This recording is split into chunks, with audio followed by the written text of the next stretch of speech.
আপনি কি রোজ ব্রেকফাস্টে ডিম খাচ্ছেন? ভাবছেন বডি ফিট থাকছে? ওয়েট, আপনি হয়তো অজান্তেই নিজের লিভার আর হার্টের মারাত্মক ক্ষতি করছেন। সায়েন্স বলছে ডিম খাওয়ার সময় আমরা এমন 5টি সিলি মিস্টেক করি যেটা ডিমের সব নিউট্রিয়েন্ট নষ্ট তো করেই, উল্টো গ্যাস্ট্রিক আর হার্টের প্রবলেম বাড়িয়ে দেয়। কুসুম খাবেন নাকি ফেলবেন, পোচ না সেদ্ধ? আজকের ভিডিওতে জানব ডিম খাওয়ার সঠিক এবং বিজ্ঞানসম্মত নিয়ম।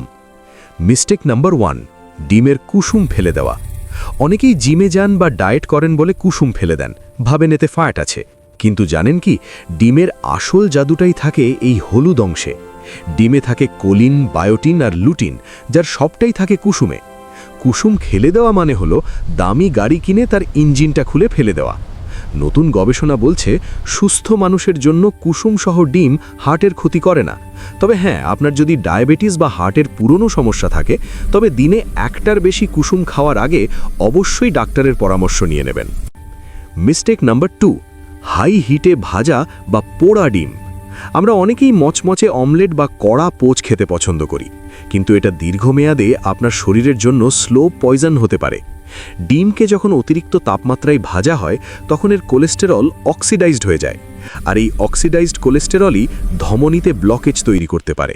তাই ডিম সবসময় সেদ্ধ, পোচ বা হাফ বয়েল করে খান। কড়া ভাজা মানে পুষ্টি জিরো। আচ্ছা, আপনি ডিম ভাজা পছন্দ করেন নাকি সেদ্ধ? কমেন্টে জানান তো। মিস্টেক নাম্বার 3, চায়ের সাথে ডিম খাওয়া। বাঙালি মানেই সকালে চায়ের সাথে ডিম টোস্ট, কিন্তু এটাই আপনার রক্তে আয়রন কমিয়ে দিচ্ছে। চায়ের মধ্যে থাকে ট্যানিন, যা ডিমের আয়রনকে শরীরে শোষণ হতে বাধা দেয়। ফলে আপনি ডিম খাচ্ছেন ঠিকই, কিন্তু শরীর কিছুই পাচ্ছে না। তাই ডিম খাওয়ার অন্তত 1 ঘন্টা পর চা খান। আর একটা প্রো টিপস দিই, ডিমের সাথে যদি একটু লেবুর রস বা স্যালাড খেতে পারেন, তবে ভিটামিন সি এর কারণে ডিমের আয়রন শরীরে সুপার ফাস্ট শোষণ হবে। মিস্টেক নাম্বার 4, কাঁচা ডিম খাওয়া। অনেকে বডি বানাতে রকি ভাই সেজে কাঁচা ডিম খেয়ে নেন, ভাবেন বেশি শক্তি হবে। ভুল। কাঁচা ডিমে সালমোনেলা ব্যাকটেরিয়া থাকে, যা আপনাকে হসপিটালে পাঠাতে পারে। তাছাড়া আমাদের শরীর রান্না করা ডিমের 90% প্রোটিন নিতে পারে, কিন্তু কাঁচা ডিমের মাত্র 50% নিতে পারে। তাই হিরো না সেজে ডিমটা অন্তত সেদ্ধ করে খান। মিস্টেক নাম্বার 5, ডিম ধুয়ে ফ্রিজে রাখা। অবাক হচ্ছেন? ভাবছেন নোংরা ডিম না ধুয়ে ফ্রিজে রাখব? ডিমের খোসার ওপর একটা ন্যাচারাল প্রোটেক্টিভ লেয়ার থাকে, ধুলে সেটা নষ্ট হয়ে যায়। তখন বাইরের ব্যাকটেরিয়া খোসার ছিদ্র দিয়ে সহজেই ডিমের ভেতরে ঢুকে যায়।